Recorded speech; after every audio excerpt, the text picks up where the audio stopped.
Sveiki visi, sugrįžę vėl prie Vilkų gaujos stalo. Šiandien jau galim sakyti tradicinę tampančią laidą su Goda. Nusprendėm vėl rašyti, kadangi Goda nesenai rašė straipsnį, kuris buvo publikuotas didžiausiam portale, ar ne, vadinamam Delfi. Ir pamačius, sužinojus, išgirdus atsiliepimus iš redakcijos, kad straipsnis buvo sumušė skaitomumo rekordus, bent jau pastarųjų nelaikotarpių. Tai mes taip ir nusprendėm, kad galim šitą temą paplėtoti ir video formatu, ne tik rašyti. Bus lengviau kažkam, kaip man, pavyzdžiui, daug lengviau yra žiūrėti negu skaityti. Nu, tinginiams labai, žinai, tinkamas formatas yra video. Tai va, tai tema yra, labas, Goda, beje, Labas, labas. Taip. tema yra telefoniniai sukčiai. Tokia ganėtinai iš dalies komiška tema, kažkas juokiasi, bet sakykime, aš pats, nu, ko ne kasdien sulaukiu skambučių rusakalbių. Здравствуйте, Robertas, jie žino mano vardą, turi mano numerį ir žinai, su jais būna įdomiai. Aš kartais, kai turiu nuotaikas, aš pradedu lietuviškai kalbėti. Tai ten bando kelis sakinius ir, žinai, nu, ponelo ir padeda ragelį. Jeigu aš juos pasiunčiu ant 3 raidžių, kaip tą karablį jų, tai esu gavęs net pamokymų, tipo, kaip tu čia taip nemandagiai kalbi, žinai, nors tai čia vienas, kitas variantas. Lengviausia atsikratyti yra jų nekelti, bet kartais tu negali žinoti, ar čia jie skambina, žinai. Nes jeigu tu numeti ragelį arba padedi, jie iš karto pačią sekundę vėl skambina tau. Ir maždaug su priekaištais, ko tu čia nekalbi, ko tu čia prieš, maždaug dar nemandagiai kalbi ir taip toliau. Tai papasakok, kas čia vyksta iš vis, kodėl taip, aš nežinau, čia, manau, ne mane vieną atakuoja, čia yra masiškai, ar ne, tas vykstantis reikalas. Taip, taip, Robertai, šita tema yra labai aktuali, dėl to aš nenustebau, kad tas straipsnis buvo gan tikrai gerai skaitomas. Tai netgi dabar stabtelėjau ir pradėjau galvoti, nuo ko čia pradėti. Gal pradėsiu pirmiausia nuo to, kad didesnė dauguma žmonių, tie, kurie neskaitė straipsnio, arba tie, kurie jau ir dabar juokiasi išgirdę tave, jie mėgsta šaipytis iš tų žmonių, kurie pasiduoda šitiems nuotoliniams sukčiams. Bet čia tik iš pirmo Kovidžian. čia tik iš pirmo žvilgsnio yra labai juokinga ir man regis tikrai jokiais būdais negalima šaipytis iš žmonių, iš kurių yra išviliojami tūkstančiai eurų. Gerai, jeigu tai koksai vienas kartas keli šimtai eurų. Bet iškart pasakysiu, kadangi aš atlikau nemenką tyrimą ir šiai temai skyriau natūraliai maždaug metus laiko. Mhm. Tai ir tu įsivaizduoji, aš kiekvieną dieną gyvenau su šia tema, rinkdama informaciją iš gan gerai pažįstamų žmonių, rinkdama informaciją iš institucijų, pati atlikdama tokią analizę paremtą tiesiog loginiu mąstymu ir intuicija. Ir kai jau maždaug metus laiko esi toje temoje, tai daug kas susideda į visą grandinę, labai tokią gan aiškę, o dar jeigu padeda kai kuriuos dalykus išsiaiškinti ir IT specialistai, net ir iš dalies telekomunikacijų bendrovių atstovai. Tai kuo toliau, tuo labiau aiškėja, kad tikrai nėra čia ko juoktis iš tų sukčiaukų. Dėl to, kad visų pirma, tie tūkstančiai ar dešimtimis tūkstančių, jie labai dažnai yra išviliojami ne per vieną kartą, kaip kad daug kas čia įsivaizduoja, o juk dažnai labai policija praneša jau tik tai tą rezultatą. Suma. Tai ne per vieną kartą, tai gali būti ir per 10 kartų, ir per metus laiko, ir per keliarius metus laiko. Ir išviliojami tie pinigai visų pirma yra iš tam tikrų neurologinių ar psichinių sutrikimų turinčių žmonių ir tai paprastai yra pensininkai, gerokai pagyvenę žmonės. Ir ne šiaip, kaip daug kas šaiposi. Oi, kvailys, patikėjo, taip ir reikia tom avim ir taip toliau. Tai yra žmonės, kurie dažniausiai serga Alzheimeriu ir turi demenciją. Ir netgi ne visi pareigūnai žino, kas yra Alzheimeris. Man teko kalbėtis neformaliai. Tai sako, o kas tai yra, nes ten buvo toksai jaunas vaikinas, tyrėjas. Ir teko paaiškinti, kas tai yra. O tai yra tokia senatvinė liga, kai iš pradžių jinai pasireiškia tik tai tokiais epizodiniais proto aptemimais ir trumpalaikių atminties trukinėjimu. Tai Mm. reiškia, kad žmogus gali gal net 90 ar 95% viso dienos laiko būti visiškai logiškas, blaiviai mąstyti, būti budrus, tikrai dalintis milžinišką kokią nors profesinę patirtimi sukaupta per daugybę metų, būti labai gerai pasikaustęs intelektualiai ar net akademinėje srityje pasiekęs labai daug. Tačiau jau progresuojant tokioms lygoms, kaip minėjau, tarkim kaip Alzheimeriui, kartais tarsi žmogui staigiai išsijungia tas mąstymas, blaivus. Viskas. Tarytum tu lemputę iš žmogaus išjungtum. O po kurio laiko, kai jisai tarytum vėl grįžta į save, tai jis gal net ir neatsimena, kad kas jam įvyko ir kas su juo buvo padaryta. Demencija irgi, aš, ne medikė, bet tikrai esu pasigilinusi, kas tai yra. Tai irgi pasireiškia tokiais proto aptemimais. Taip kad pirmiausia, tie sukčiai, kurie kiekvieną dieną atlieka ir šimtus, ir tūkstančius skambučių, tai jie juk ir ieško ne tavęs, ne Mm. manęs kaip aukos. Tu tai labai Vėluoja. gražiai dar su jais sakai lietuviškai.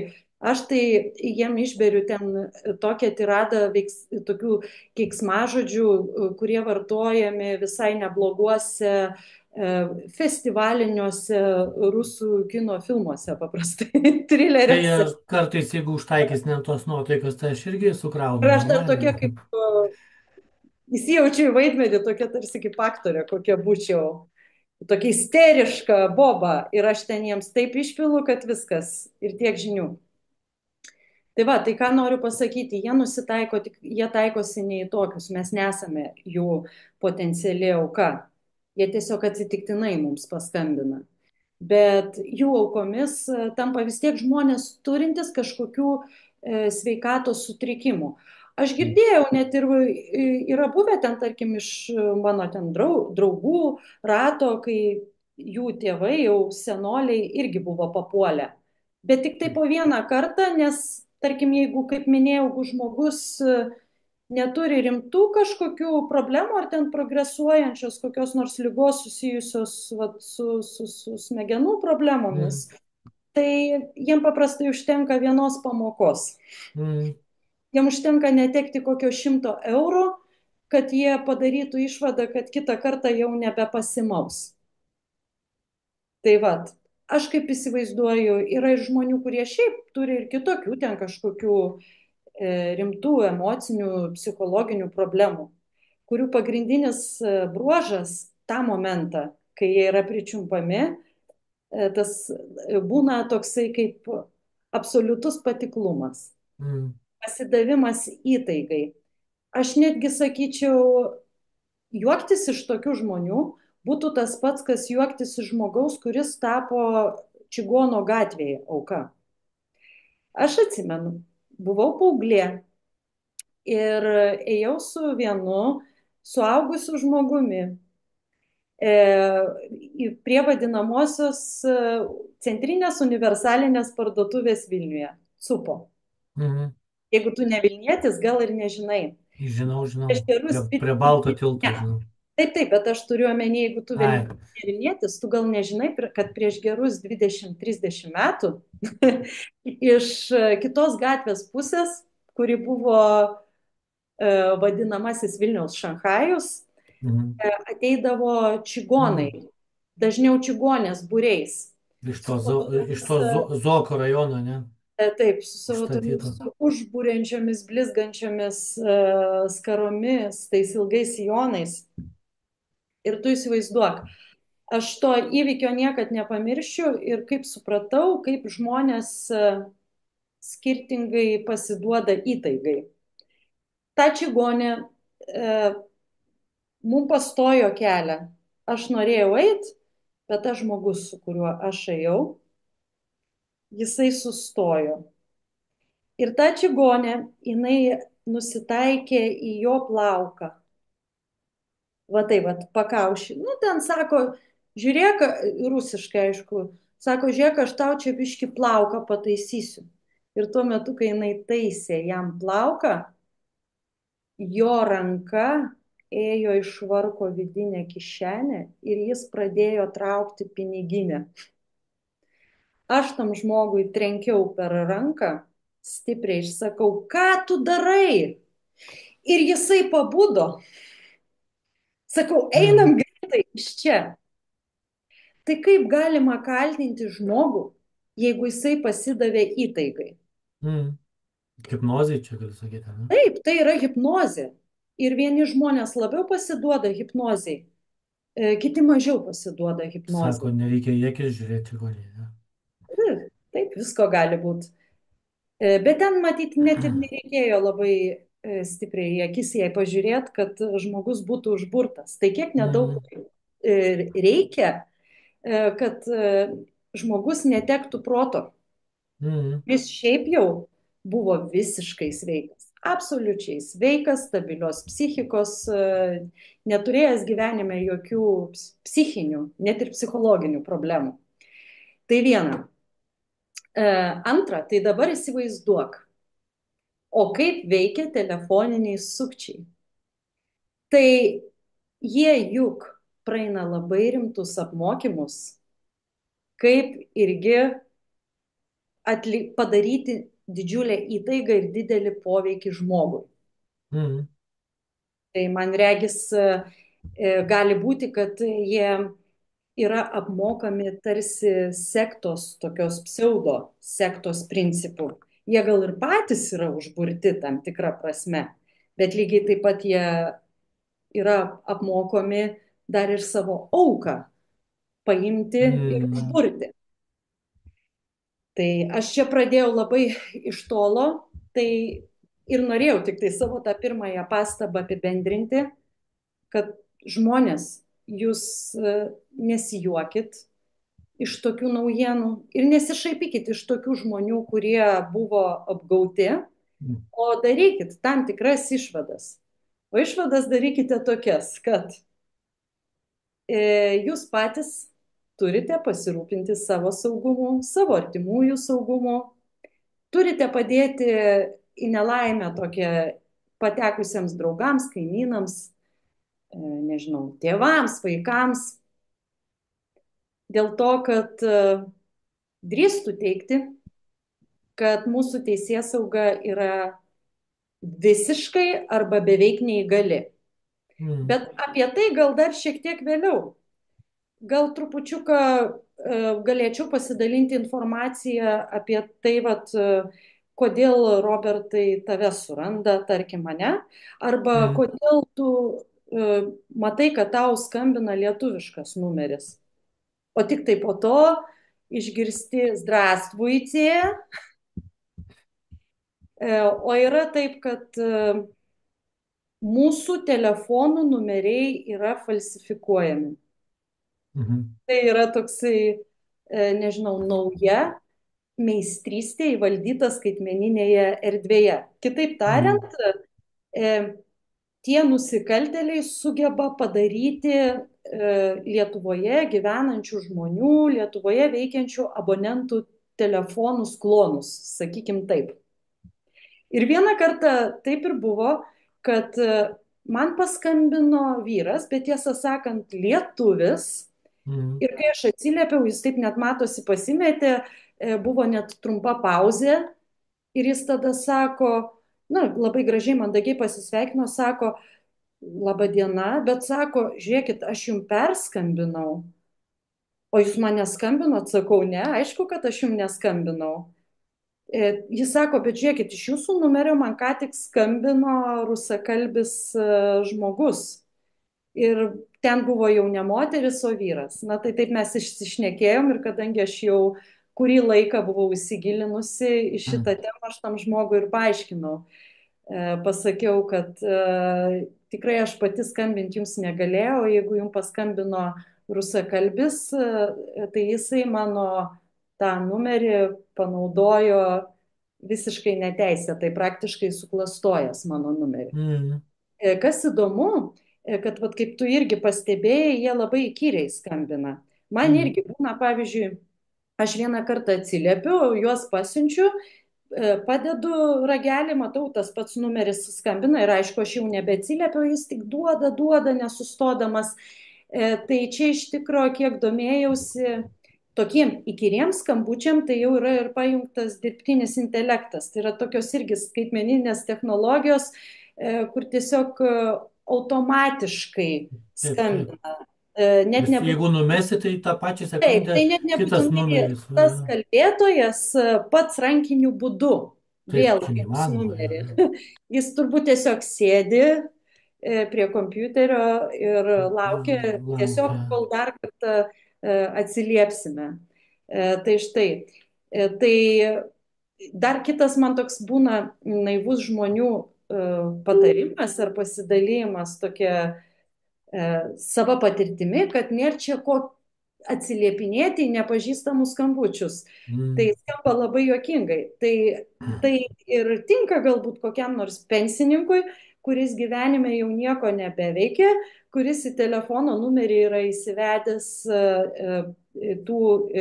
į telefoną yra įsivedęs numerius tų žmonių, su kuriais bendrauja, tai galbūt vaikai, anūkai, ten brolis, sesuo, teta ir viskas.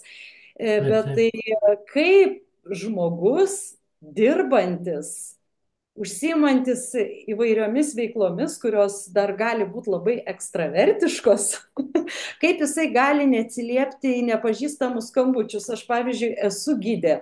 Ir žmonės mane susiranda per rekomendacijas arba randa mano kontaktus interneto Mm. puslapyje, kurie specialiai ir skelbiami tam, kad jie man paskambintų.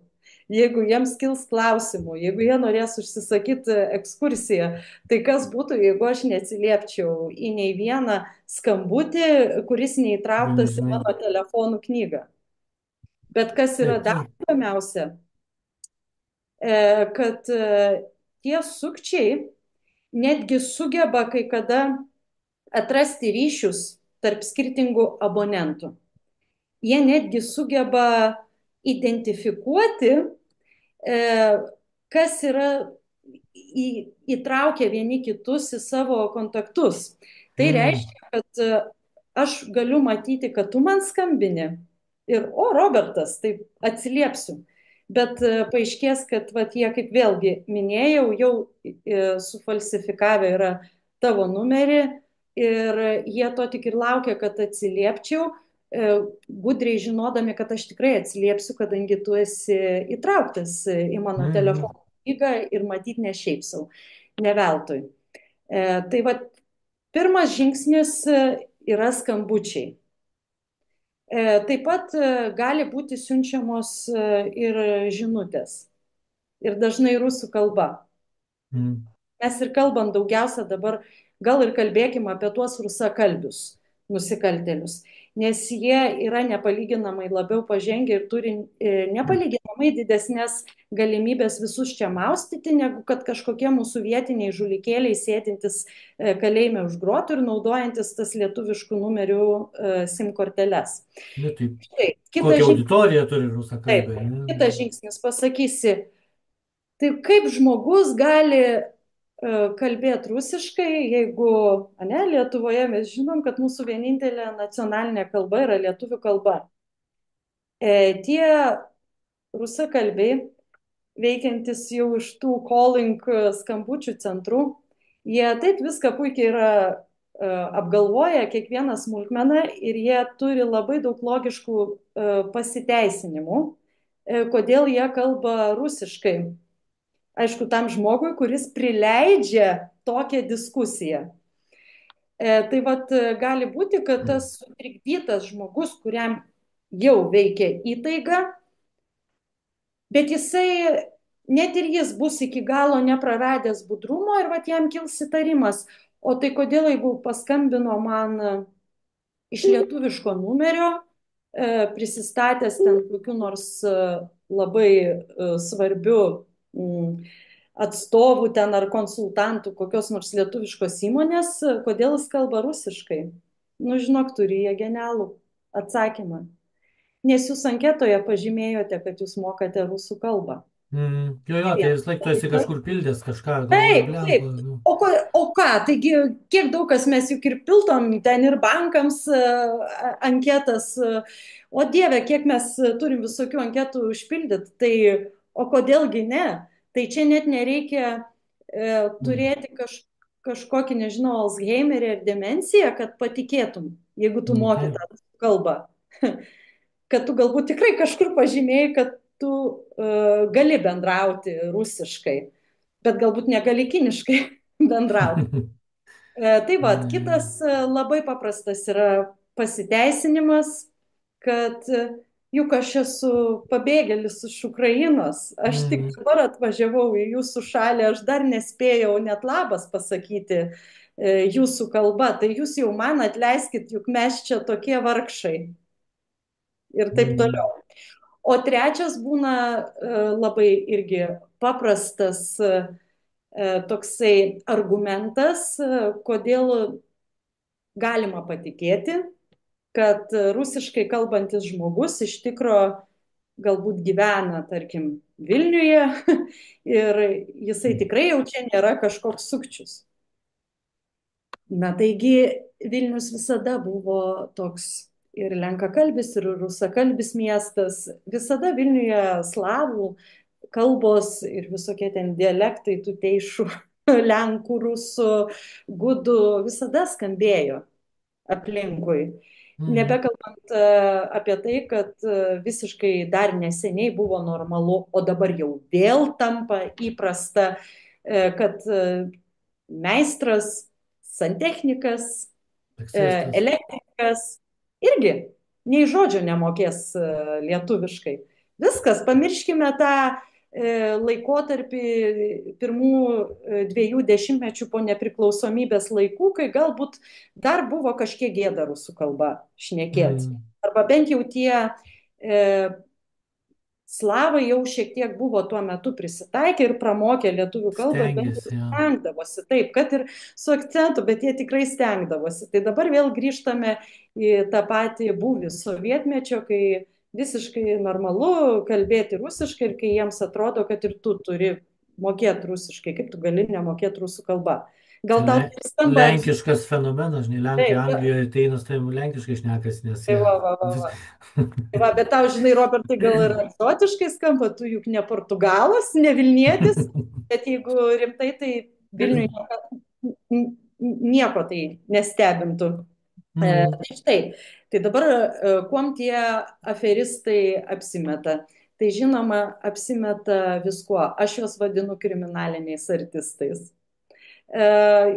Pagal situaciją, aš manau, kad jie labai greitai pajaučia žmogų, su kuriuo pavyksta užmėgsti pokalbį, Mm. kuo galėtų prisistatyti. Tai prisistato viskuo. Ir banko atstovais, ir ryšių bendrovės atstovais, ir išgalvotos kokios nors firmos atstovais.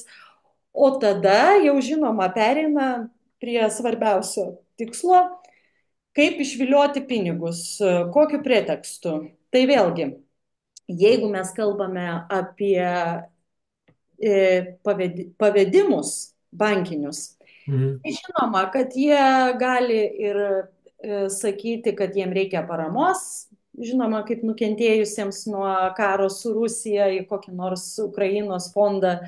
Na, šiaip čia jau labai ironiška, man labai irgi net pačiai juokinga, kad tie žmonės, kurie šaiposi iš tų senukų, kurie neva pervedinėja į atseit paramos kokį fondą ukrainiečiams, o patys tai irgi pervedinėja Bet savo noru, net nei... įteisintiems aferistams. Ja, ja, ja. Na, supranti, pagauni Nu, ironiją. tai Viskas čia aišku. šiais laikais labai trapu. Vieną Mhm. minutę gali juoktis, kitą minutę gali net pats nepastebėti, kiek tave pro Kitą visus minutę galus kažkam padarė. nidoj būtą nupirksi. Taip, ir net nesvetimi, o savi. Tai va, bet grįžtant prie tų e, rusakalbių veikiančių daugiausia iš Ukrainos. Žinoma, jie gali pasiūlyti ir į kriptovaliutas, ten investuoti, apskritai investuoti į kokius nors stebuklingus fondus.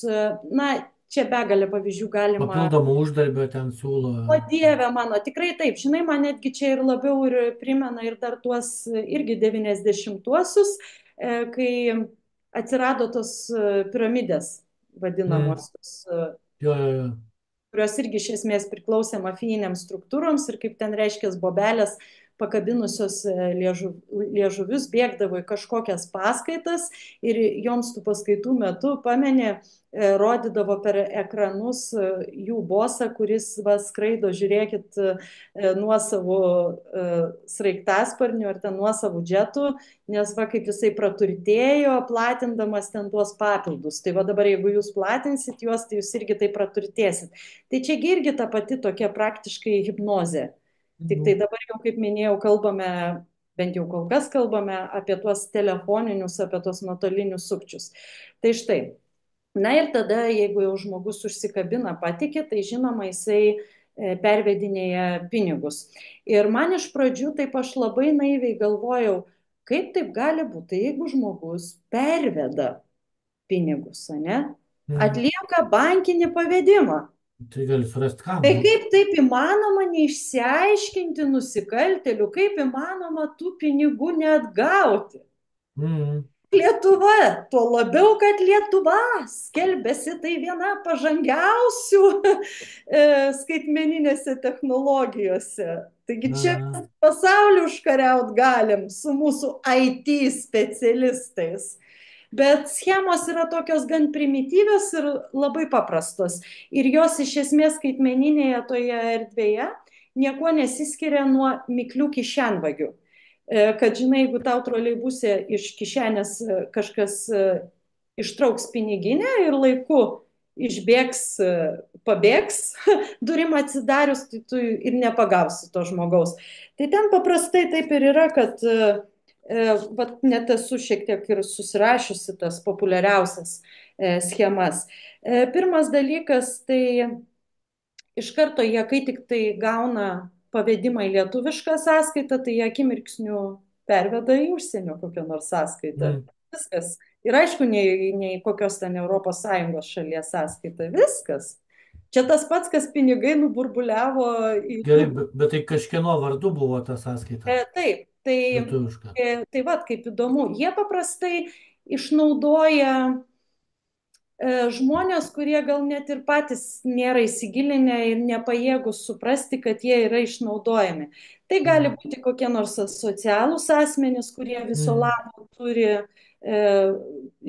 žodžiu, asmeninę sąskaitą. Tai gali būti nu, toks tikrai kažkoks labai probleminis, ribinis asmuo, galbūt koks narkomanas, kuris sutiko, kad būtų atliekami pavedimai į jo sąskaitą už kelių eurų komisinį. Gal jis net Mhm. nežino, kad ten nuolat atliekami tie pavedimai į jo Na, taip, taip. sąskaitą. Taip kad čia yra labai lengva ir paprasta atrasti žmogų, bet galima, aišku, gal ir pačiam tą sąskaitą atsidaryti. Bet tokiu atveju čia jau veikia kitas metodas.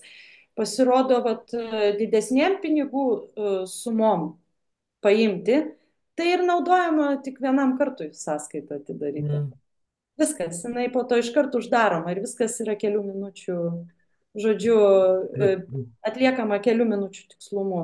Ir vėl, tarkim, iškart mintis iškart kilo, tai gerai, jie reiškia, jie turi čia savo vietininkų ir čia, neturi, kas taip, dirba taip, su jais. visiškai teisus. Tai mes pereisim dar prie čia vietoje veikiančių Mm. žmonių. Bet dar vat, pabaigai pratęsiu. Aišku, labai populiaru prašyti ir į PayPal sąskaitą. Žinai, Mm. gal tikrai ne kiekvienas pensininkas turi tą PayPal sąskaitą, bet jeigu papuola na, kažkoks jaunas žmogus turintis suvokimo problemų ir jo paprašo dar netgi, kad pavedimais atliktų kaip draugas. Tai, o žinai, pagal tą PayPal tvarką, kad jeigu tu atlieki kaip draugas draugui, tai pinigai negražinami ir viskas. Na tai čia irgi čia tas pats, kas tu atidavėjai kažkam gatvėje pinigus, o po to gaudyk vėją laukuose. Aš Mm. atsimenu, mano viena draugė, jai sugedo kelyje mašina. Sustojo žmogus ir pasakė, gal tau reikia pagalbos, jinai sako taip. Tai sako, žiūrėk, duok pinigų, nuvažiuosiu čia artimiausią servisiuką. Greitai. Aš taip 100 eurų, kiek turėjau, padaviau. Ir sako, jisai išvažiavo ir aš supratau, na ja, tai turbūt jau ir su visam išvažiavo. Nu, žinai, Jo, stresas, greitai, jo, jo, jo. trimas, adrenalinas. Nu, tikrai nereikia būti kažkokiam ten super kvailam, kad vat, bent kartą gyvenime tai pasimatom. Tai čia Taip, tas taip. pats. Pagavo kažkokį ten akimirką, momentėlį, Silpnumo. silpnumo akimirką. Dieve mano, jiegi juk net ir žino, kuriuo paros metu geriausia. Juk Be abejo. pagalvok, jeigu tau skambina dienos metu, kai kažkur tu eini gatvė, kai tu esi pačiame darbo ritme, tai čia tikrai bus sunku tave suvystyti. Bet o jeigu tau paskambintų, pavyzdžiui, 6 ryto, tau dar prieš atsikeliant ir kažką ten sušnekėtų labai greitai arba naktį pažadintų, kas yra visiškai įprasta, kaip mano tyrimas parodė, kad probleminiam asmenim ir ypač seniems žmonėms skambina jie naktį. Ir naktį Mm. vyksta visokie dylai vadinamieji. Ir pavedimai įvyksta, ir pinigų atidavimas, ir grinais įvyksta ir panašiai. Tai va, tai apie tuos pavedimus kaip ir viskas aišku. Atrodytų kaip čia paprasta, bet iš tikrųjų tikrai nėra taip paprasta. Mm. Beje, kalbant apie tuos vat, vietinius asmenis, kurie galbūt ir yra naudojami pinigų išviliojimui. Tai tarp kitko, mano sūnus paauglys vieną kartą prarado budrumą ir jisai savo norėjo nusipirkti mobilų telefoną ir jisai pervedė avansą 50 eurų. Mm. Taip, jau turėjo iškilti klausimas, kodėl jis bendravo su moterim, o pervedė į vyro sąskaitą. Žinoma, iš karto tada, kai jau įvyko pavedimas, jį užblokavo per mes. Tada aš ten kreipiausi į tą žmogų, išprovokavau, kad ir aš atseit noriu pirkti ir kai aš jį ten jau pričiupau, tai atiduok čia pinigus va tam ir tam, pervesk atgal tam vaikui į sąskaitą, jis irgi iš karto užblokavo. Tai padaviau pareiškimą policijai, nes aš labai norėjau savo sūnui parodyti, kad visgi pasiekmes yra tokio sukčiavimo. Mes Mm. turim kažkaip savo vaikam, paaugliam, kurie labai daug laiko irgi praleidžia toje internetinėje erdvėje, parodyti, nu, kad jie irgi, nu, kad nebūtų jiems pavyzdys tie sukčiai. Mm. Suprastų, kad kažkas gali atsitikti. Tai bent jau gerai tiek, kad tyrėjai labai lengvai, aišku, iš karto atsekė jo tapatybę. Čia jau nebuvo jokio detektyvo, nes jisai ir buvo vietinis, gal jis ir pats savo tiesiog veikė. Nu, yra Bet tokių, taip. prasidėjo niuansai. Policija jam skyrė baudą. Ten, nežinau, kažkaip skaičiuoja pagal tuos MGLus ir jam skyrė gan solidžią baudą virš 200 eurų ar 250. Ir aš labai džiaugiausi, kad aš tą dokumentą galėjau parodyti savo sūnui. Žiūrėk, sakau, matai, norėjo 50 eurų gauti, o dabar gaus baudą virš Mm. O 250. tau, o nukentėjusiam kas iš to? O nukentėjusiam nieko, dėl to, kad jis buvo įpareigotas pagal įstatymą per 2 savaitės nukentėjusiam pervestus 50 eurų. Tada, tada, aišku, jisai nepervedė, aš pradėjau domėtis dėl išieškojimo, tai paaiškėjo, kad vien kreipimasis į antstolius kainuotų 30 eurų minimum. Mm, Tai mm, jie matyti irgi tie vat, smulkus tokie žinom. pinigautojai, jie viską paskaičiuoja. O matyti iš jo ir nieko nebus galima išieškoti. Nu, tai žinai, Žodžiu, dėl to, kad, nu, irgi daugelis to matyti, kas yra 50 ir apgalvota. Jis,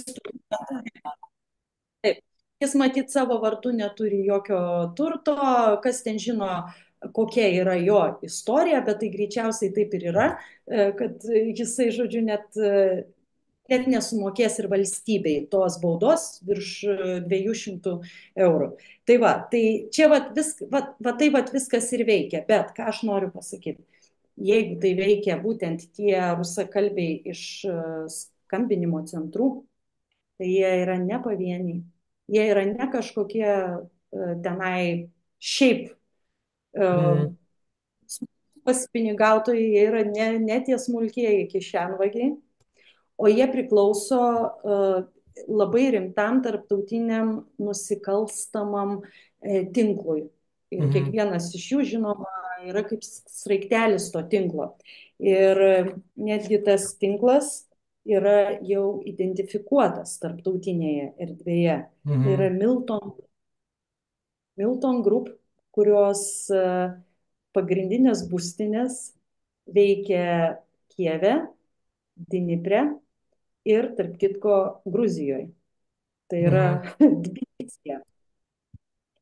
Tam milžiniškam tinklui priklauso begalė tų smulkių skrusdėlyčių darbuotojų, kurių kiekvienas ir atlieka savo reikiamą funkciją. Kas sėdi prie telefono, kas sėdi prie sąskaitų, kas kas daro prie kompų, kas. taip, kas prie kompų, kas daro staigius pavedimus ten į jau tų gautų pinigų ir taip toliau ir panašiai. Taip kad čia tikrai nėra tie pavieniai žulikėliai. Jeigu tai būtų pavieniai žulikėliai, tai tikrai būtų ir daug greičiau identifikuojami ir labai greitai Ne, eliminuojami iš tos rinkos. iš asmeninės patirties, žinai, pasakysiu, kad taip, kad rinktų, taip, sakykime, jeigu tu numeti, tau gal 10 kartų skambins. Ir tada žiūri, jau latviškas numeris skambina, ir dar lietuviškas, vėl Taip, tai ten latviškas, ten. matyti tas dirbtinis intelektas Jo, suka aparatą. savo algoritmus veikimo kažkokius. Taip, tai tu įsivaizduok, tai yra irgi investicijos į tokį Taip, milžinišką taip. konvejerį, tai yra ir milžiniškos investicijos. Ten yra suburti turbūt patys kiečiausiai IT specai iš visos rytų Europos. Bet žiūrėk, Robertai, ar sutiksi su manim, kad jokia mafijinė struktūra neveiks be valdžios stogo? Tai, o kas yra Taip valdžios stogas? nebūna. Be valdžios Kas yra? stogo kurį Tai laiką viskas gali suaugę. veikti taip. Tie kažkokie nepatyrę avantiūristai, pavieniai, benderiukai. Ir tada jie labai greitai ir sučiumpami. Juk nei kažkoks nelegalių narkotikų prekiautojų, ten ir gabentojų tinklas veikia šiaip savo ilgai, nei bet koks ten, nei kaip būdavo ten tie visi prievartautojai, turto prievartautojai laukiniai. Netepsi, nevažiuosi, žinai. Netepsi, nevažiuosi. Taip kad nebūkim naivus ir nereikia čia visos kaltės suversti karui. Čia yra ne karo kaltė, karas yra tik pretekstas. Mm, Na, ne va, kad vyksta panaudoja tai. chaosas. Bet tai iš tikrųjų juk kam karas, o kam matradnaja, ne? Taip, Ir taip. tai yra naujas milžiniškas pasipelnimo būdas veikiantis iš Ukrainos. Ir Mhm. dar visai neseniai tų telefoninių sukčių problema buvo aktuali tik tai Rusijos gyventojams. Ir niekas nieko negalėjo padaryti, nes Rusijoje yra, pats supranti, kiek gyventojų, kokia Mhm. milžiniška rinka veikti, kiek yra galimybių iš vis ten tuos siūlo galiukus pamesti ir taip toliau.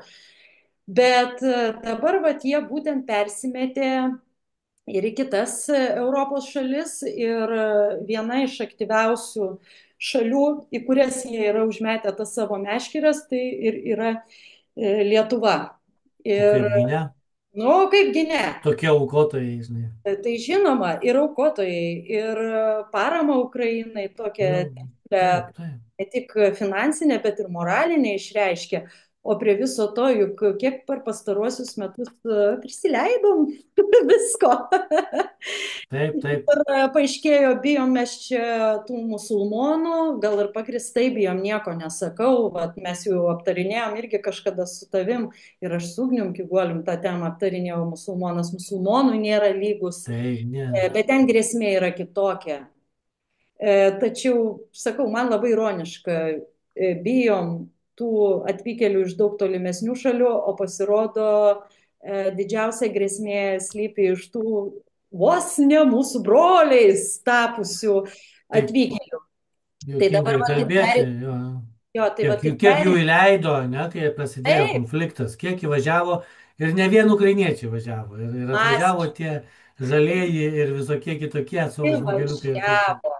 Ir kur tu nubrėši ribą. Jie ir patys ten persimaišė yra. Tai jau ką bekalbėt, Taip, taip. čia pas mus kas atvyksta. Tai vat ir pereinam prie to, kad šitas milžiniškas nusikaltelių tinklas, o gal ir kažkokie kiti tinklai, o gal ir jo atšakos, turi begalę savo pasiuntinukų, savo darbininkų veikiančių čia vietoje. Ir tokių žmonių paskirtis dažniausiai yra paprasta - pinigus imti grinais.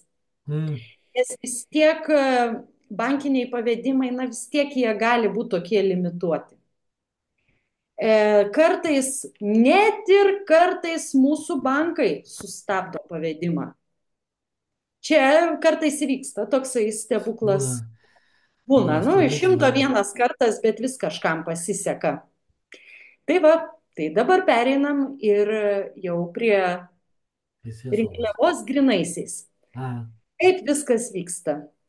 Vėlgi, iš pirmo įspūdžio nesusidūrusiems gali atrodyti, kad pinigus grinaisiais gali atiduoti kažkoks neprižiūrėtas žmogus. Galbūt tas senukas, kurį retai lanko vaikai, galbūt tas, kurio artimieji gyvena net ne Lietuvoje, na, žodžiu, kad būtinai kažkoks jau vienišas ten pensininkas. mm, Bet, oi, toli gražu taip nėra. Nes pasirodo, kad užtenka žmogų vieną palikti patį su savimi vieną namie, pavyzdžiui, ne valandai laiko. Užtenka, kad jisai nakvoja vienas, na, gyvena vienas. Nesvarbu, kad visą likusią dienos dalį galbūt kažkas pas jį ateis į namus, kas jo pasirūpins. Tuo labiau, kad net čia didesnė dalis tų aukų, jie nėra tokie bejėgiai, kaip mm, minėjau. Jiem tik tai laikinai, vat, epizodiškai tas budrumas ir įtarumas dingsta. Šiaip tai žmonės, kurie gali tikrai pilnai gyventi savarankiškai, tvarkytis, čia dar ne tas atvejis, kai gali ten sudeginti namus, neduok mm. dievę, palikti ten kokį virdulį be vandens ar panašiai. Čia vat, būtent tai yra tie dar pakankamai savarankiški Nu, taip, žmonės. kurių nieks nemano, kad reikia juos ištisai Taip, prižiūrėti. taip, tai va būtent. Ir labai dažnai artimieji ilgai irgi gyvena tokiam pilname pasitikėjime tuo žmogumi, kas yra visiškai normalu. Ypač jeigu tas žmogus dar netolimoje praeitie tarp artimųjų turėjo autoritetą, buvo gerbiamas, buvo mylimas. Žmonėm tiesiog yra labai sunku patikėti, kad jis gali pasielgti taip neprotingai. Mm, Jeigu jis turėjo įgijęs aukštą išsilavinimą, galbūt ten net ir didelės karjeros pasiekęs, kaip minėjau, jis gali būti ir profesorius, gali pats būti iš teisėsaugos sistemos, gali būti ir taip. advokatas, ir notaras. Čia, sakau, ta vat, problema tokia senatvinė ta lyga yra labai tokia klastinga, ar ten tos kažkokios lygos atmainos ir simptomai. Tai va, tai užtenka, kad tas žmogus bent trumpam pasilieka vienas Nu ir jis gali jau per kelias minutės kažką sutarti. Tai yra, su juo gali tie sukčiai kažką sutarti. Tada jis Sužvejoti. eina, skuba grynintis pinigų, jeigu neturi grinais.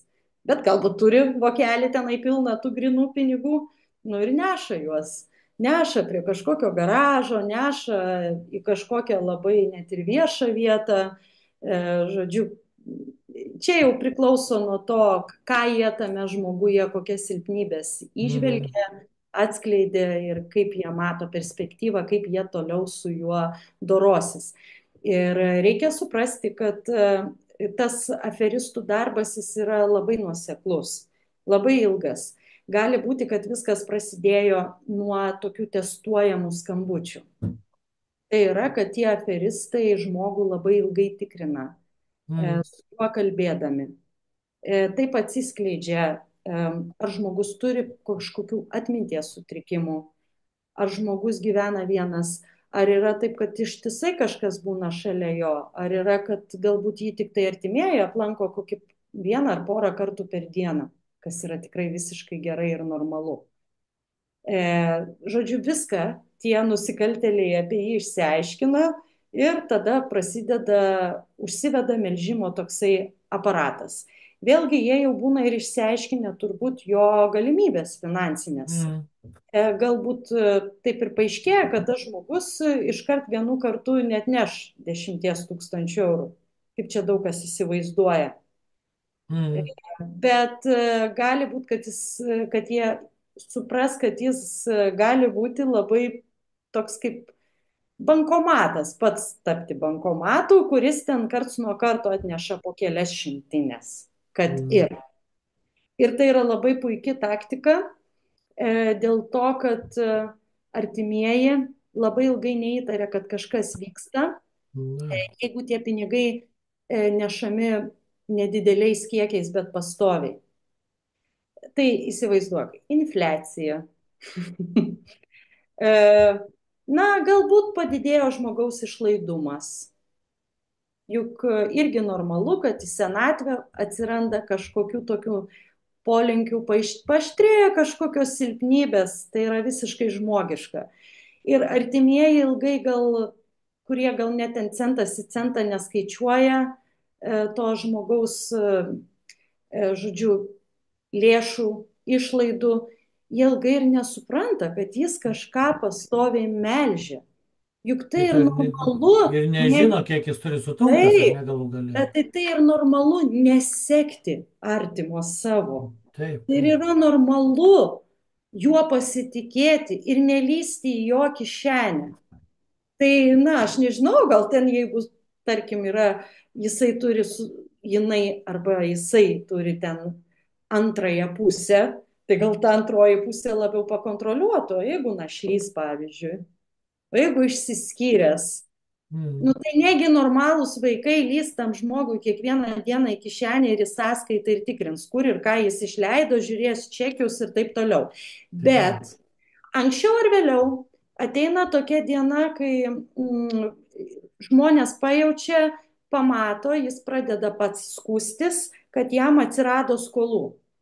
Kad galbūt jis jau vėluoja susimokėti ten už telefono pokalbius, kad galbūt jisai vėluoja susimokėti ten už komunalinės paslaugas, jau gal ir ateina grasinimai ten iš kokio nors igničio ir paaiškėja, kad trūksta pinigų sąskaitoj ir jų trūksta būtent tuo metu, kuriuo anksčiau netrūkdavo.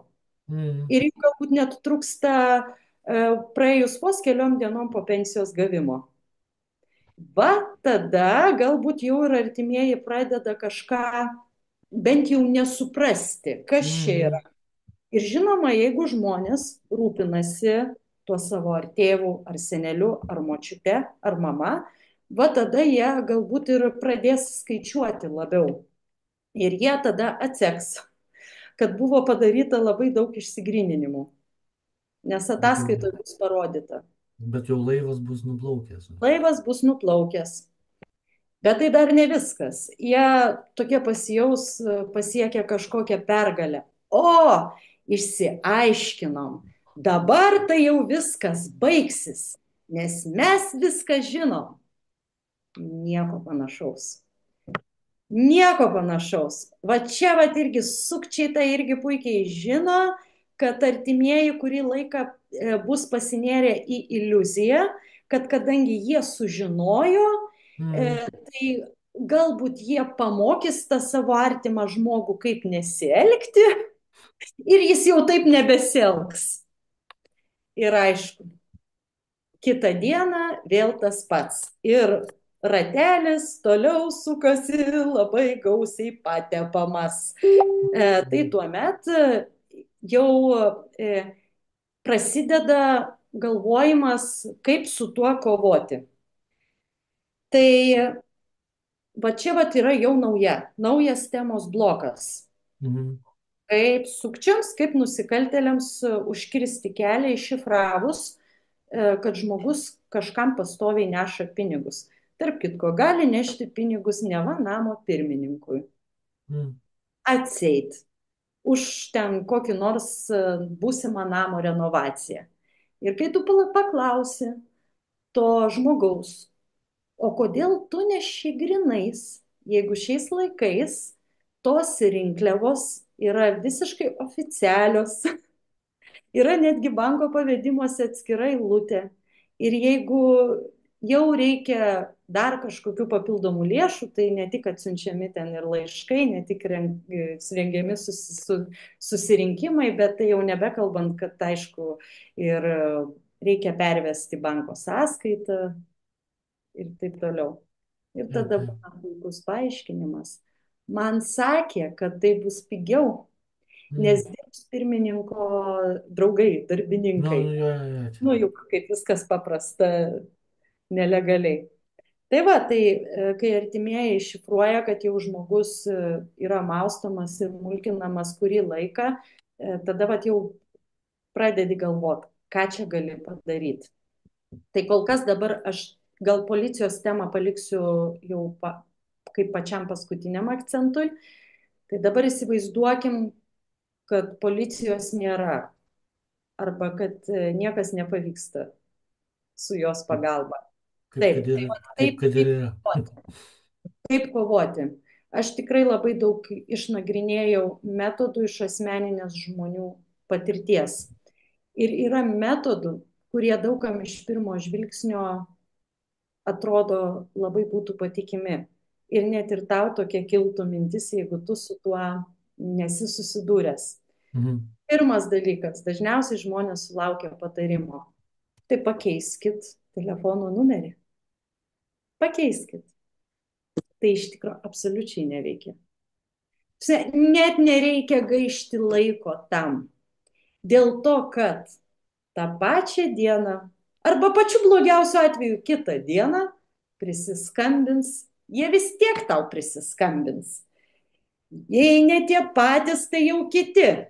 Mhm. Tai kiek jūs keisit tą numerį? Po kiekvieno išsigryninimo keisit telefono numerį. Jūs nespėsit keisti to abonento, nespėsit keisti SIM kortelį.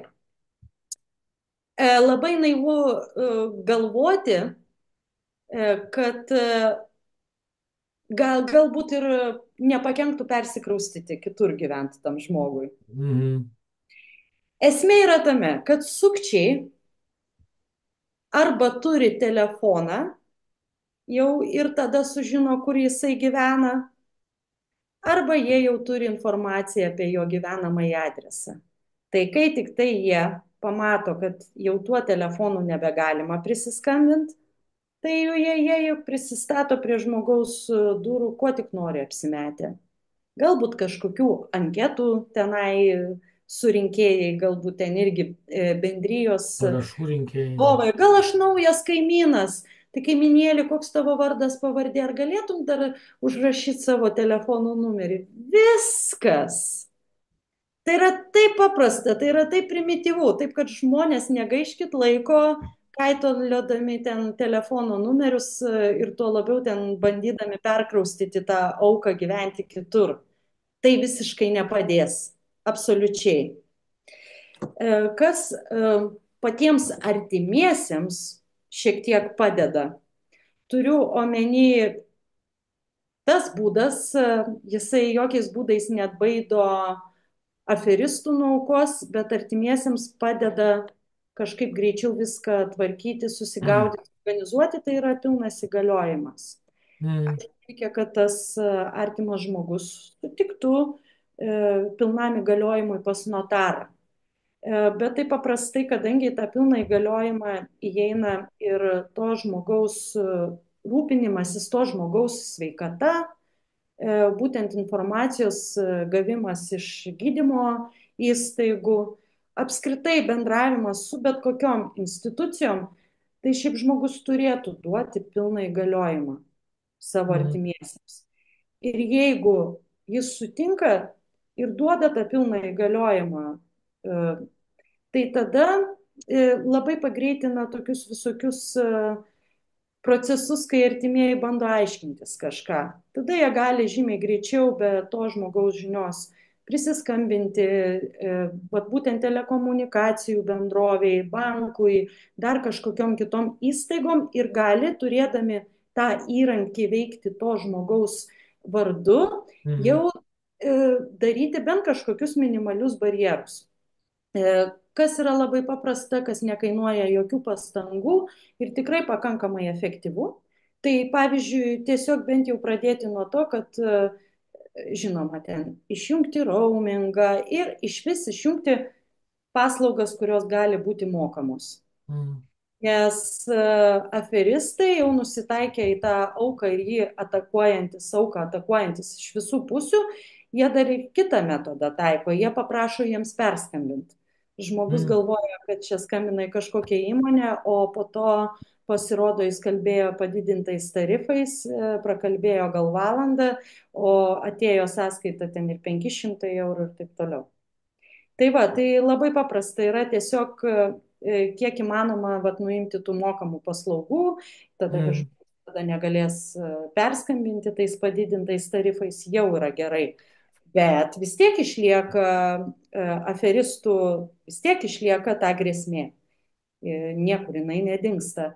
Tai šiaip reikėtų pasistengti, kad ta auka neturėtų nei kortelės, nei grinųjų pinigų. Mm. Arba turėtų tiek pinigų, kiek žmonės galvotų, kad nebūtų gaila, jeigu juos prarastų. Kai kam galbūt tai 50 eurų, kitiem gal tai 500 eurų, čia pagal kiekvienos šeimos Taip, taip. finansinę situaciją. Aišku, lengva pasakyti, bet aš manau, kad aš kaip pati labai skirtingom istorijom domėjausi, tai kiekvienas atvejis yra individualus. Kiek va tas smulkinamas žmogus, turintis tų sveikatos problemų, kiek jisai savais artimaisiais pasitikė, kiek jisai Taip. pats leidžia kažkokius daryti apribojimus. Nes aš kaip minėjau, tie žmonės didesnę laiko dalį, jie dar gali būti visiškai sąmoningi ir protaujantis ir jie net patys gali paprašyti pagalbos Mm. arba suprasti, kad jiems reikalinga pagalba. Ir tada artimieji gali pabandyti išaiškinti, kad mes tau žiūrėk, negalim duoti kortelės, nes tu pasižiūrėk, ar tu matai, kaip tu iš karto atidavai visą savo pensiją per 2-3 kartus išgrininai tiems sukčiams. Aišku, vėlgi čia sakau, čia labai priklauso individualiai nuo žmogaus. Nei vienas nenori netekti savo pinigų. Įsivaizduoja, kaip yra sunku, kai tu žinai, kad tu gauni kažkokius pinigus, bet juos valdo tavo artimieji. Nu, Tai taip, čia taip. jau psichologinis dalykas, labai sunkus. Čia jau šeima turi labai gerai apgalvoti, kaip to žmogaus nenuskriaust, kaip jo savivertės ir orumo nepažeist. Ir nu, čia jau prasideda subtilybės. Kaip galima dėl to subendrauti, sukomunikuoti, galbūt reikia pasistengti, kad jis niekad nesijaustų alkanas ar kad kažko jam trūksta, kuo daugiau jį užimti ir panašiai. Tai čia jau nuėjau daugiau psichologinius dalykus, bet grįžtant prie techninių, tai taip, labai svarbu. Žmogus nebeturi kortelės, nebeturi grinųjų ir jau Mm. aferistai vieną, antrą, trečią kartą jau pradeda po trupučiuką aferistams dingsta entuzijazmas. Bet dar kitas dalykas, gali ateiti metas, kai jie įsibraus į namus, kas yra visiškai tikėtina. Ir aš tikrai žinau istorijų, kai aferistai atėjo ne tik tai apsimetę ekspertizę, kuri paima kortelę. Nes Mm, jūsų kažkas nuskaitinėja nelegaliai duomenys ir mes turim dabar paimti, taip, ir į ekspertizės centrą vežti. Ir jie prisistato neva su pirštinaitėm, į voką gražiai tą kortelę įdeda, dar paprašo paso, kad nufotografuot, parodo kažkokį teikinį, orderį ir panašiai. Bet net jeigu jau žmogus ir nebeturi tos kortelės, jie gali, pavyzdžiui, prisistatyti, kad jie daro kratą, tarkim, namuose. Jie gali mm, išnešti kompiuterį, gali išnešti brangesnę kitokią skaitmeninę techniką, gali ir apvogti, gali išnešti kolekcinės vertybės, papuošalus, jeigu tokių yra. Todėl vėlgi būtų patarimas iš tų žmonių, kuriem pavyko įveikti tą sukčių apsiausties problemą, tai tiesiog, kad iš namų pasistengti iš to žmogaus namų išnešti brangius daiktus. Didesnė yra problema, jeigu tas žmogus gyvena kartu su šeima. Tai tu įsivaizduoji, užtenka, kad vienai valandai būtų paliktas, žmonės grįš ir nebetras ten savo mm, brangenybių, ten ar kažkokio gero kompiuterio, ar telefono ir panašiai. Tai čia dar kitos problemos, bet aš sakau, tas, kas įmanoma techniškai atlikti, jeigu taip mm, įmanoma, tai reikia viską daryti, kad namuose neliktų va, tų kažkokių brangių daiktų, į kuriuos gali sukčiai nusitaikyti. mm, Tai štai, žodžiu, tie metodai, tų metodų yra įvairių. Ir man atrodo, kad veikia ne kokia nors viena priemonė, o visas jų kompleksas. Ir labai mm, priklauso būtent nuo to žmogaus santykio su artimaisiais, nuo to žmogaus būklės, nuo to žmogaus pasitikėjimo, bet mes visi puikiai suprantam, kad tai negali tapti pretekstu žmogaus atriboti visiškai nuo socialinio gyvenimo, jį ten uždaryti, jį įkalinti. Aš sakau, čia yra psichologiniai dalykai.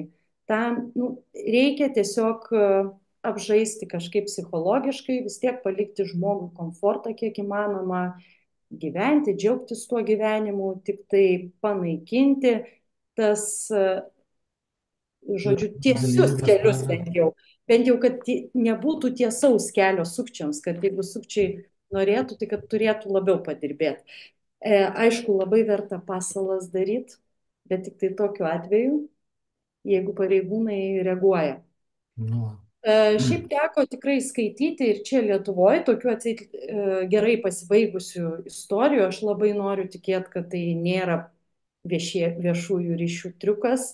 Labai noriu tikėti, kad tikrai tokių atvejų iš tikro pasitaiko, bet mes tikrai kartais išgirstam, kaip kokia nors gudri bobutė na, apsimetė, kad jinai tuoj atiduos tos savo 20 tūkstančių ir tuo metu jinai paskambina 112 ir iš tikrųjų atvažiuoja pareigūnai ir ten tą žemiausios grandies pasiuntinuką susėmė ir istorija baigėsi sėkmingai.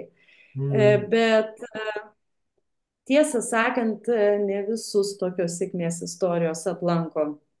nu, Aš čia pati išimtis. Taip, aš pati kaip žurnalistė pareigūnams siūliau rengti pasalas dėl vieno žmogaus. Ir tiesiog aš mačiau, kad tas pareigūnas, kuris priešais mane sėdi, jis niekaip nereaguoja. Jis tiesiog sako, o tai palaukit, sako, jūs nebijot? Sakau, kodėl aš turėčiau bijot? Sakau, aš žurnalistė, aš įpratinta, mus dar per žurnalistikos studijas mokino, kad mes, Mm, žodžiu, jeigu nori būti tikrų žurnalistų, turi rizikuoti. Nes mus dėstytojai mokino, sako, žinokit, jums gali tekti apsimesti kada nors ir prostitutėmis ir ten įsimaišyti kažkokių nusikaltelių minę, infiltruotis, nes dar mes buvom mokinami tos tikrosios tyriamosios na, žurnalistikos. Aš dar vat, į tą paskutinį traukinio vagoną iššokau ir turėjau tokių rimtą teorinį pagrindą ir net kažkurį laiką dar, kai buvo dienraščiai ir kai juose dirbau, tai dar teko atlikti tokių rimtų žurnalistinių tyrimų, kur buvo tikrai daug intrigos. kur buvo tokios rizikos, adrenalino ir kur dar net kažkas labai gerai išsirišo. Tai va, ir po daugelio metų pagalvojau, kad čia yra pats metas atgaivinti šitą Aha. praktiką. Bet dėja, nu, manęs kažkaip šalia sėdintis tie pareigūnai neišgirdo, ką aš sakiau. Aš jiems tikrai sakiau, žiūrėkit, kooperuojamės. Mm, Sakau, aš esu nepriklausoma žurnalistė, freelancerė. Sakau, galim padaryti pirmą medžiagą, o paskui žiūrėt, kur ją, žodžiu, kam ją kaip panaudoti. pasim. Jūs pakilsit visuomenės akyse ir mes būsime išvadavę žmogų nuo sukčių apsiausties. Bet vat, kažkaip jie nesureagavo ir man teko keletą kartų pačiai daryti pasalą be pareigūnų. Ir Mm, aš tiesiog buvau pasiruošusi iš už kampo juos fotografuoti ir filmuoti tuos banditėlius, o po to jau juos, mm, aišku, priduoti policijai pagal jų ten atvaizdą ir panašiai. Bet tiesą sakant, tie nusikaltėliai, sukčiai, jie mėto pėdsakus. Gali būti, kad jie galbūt jiem nuojauta pakuždėjo, kad jiem kyla grėsmė. mm, Suprato, kad čia gali būti provokacija ir būtent tada jie neatėjo į sutartą susitikimo vietą ir jie aukai parašė, kad atidedam kitam kartui. mm. Bet po to Nu tai, paaiškėjo, kad aukai kas antrą kartą atideda susitikimus. Jie tikrai yra gudrus. Jeigu nu jie taip, taip. kartą į sutartą vietą, sutartų laiku, jie tikrai supranta, kad jie labai greitai. Tai jie sugeba labai iš vis žmogų suklaidinti, dar labiau, nu, taip užburti jį, sumutint yra toksai geras Mhm, žodis. Nes jeigu žmogus jau šiaip turi problemų dėl susigaudimo realybėje, bent jau tų fragmentiškai, jeigu atsiranda ta problema, tai žinoma, tai bus įprasta, kad galima taip juo manipuliuoti. Ir jie iš tikrųjų kartais vat, iš tų aukų tyčiojasi praktiškai.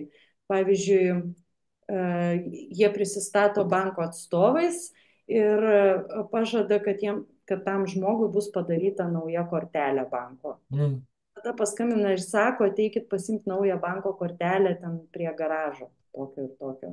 Ir tas žmogus lekia ir laukia, kada jam banko atstovai vakare atneš kortelę prie garažo.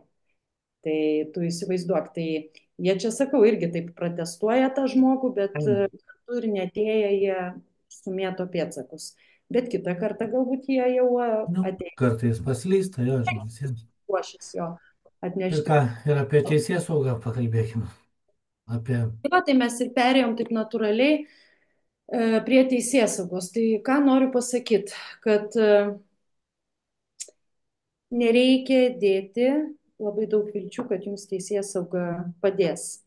Aš linkiu kiekvienam, kad padėtų. Ir kaip minėjau, toks šansas yra, bet jis yra labai mažas iš matomų pavyzdžių aplinkoje. mm, Jeigu artimieji veiks įsivaizduodami, kad jie iš vis neturi jokios valstybės pagalbos iš institucijų, kurias maitina savo mokesčiais ir vis didėjančiais mokesčiais, bus daug lengviau. Čia iš vis mm, toks yra geras psichologinis momentas, aš jį taikau labai daugelį kitų gyvenimo sričių. Aš, pavyzdžiui, įsivaizduoju, nors aš turiu nuostabius artimus žmonės, kurie gyvenime vienas vienoje srityje man gali padėti, kitas kitoje, trečias dar kitoje. Bet aš visada, kai kažkokio darbo imuosi, aš įsivaizduoju, kad esu visiškai viena. Ir tokiu atveju tada nėra vilties, kad man kažkas padės. jo, Tada plano B nėra. supranti, tu mobilizuojasi, susitelki, Taip. įsivaizduodamas, kad tu esi vienas. Tai va, žinok, Niekas tavęs neišgelbės. Tai yra labai taip, paprastas niekas tavęs posakis, neišgelbės. nes realiai taip Taip, yra. taip. Taip yra gyvenime. Man užtat net ir gaila, pavyzdžiui, būna ten tų tokių visokių naivių, ten kažkokių neva pseudo įžymybių, influenceriukių, ten kur pasakoja, kad, pavyzdžiui, išsiskyrė su vyru ir pasijautė kaip jau visiškai be rankų.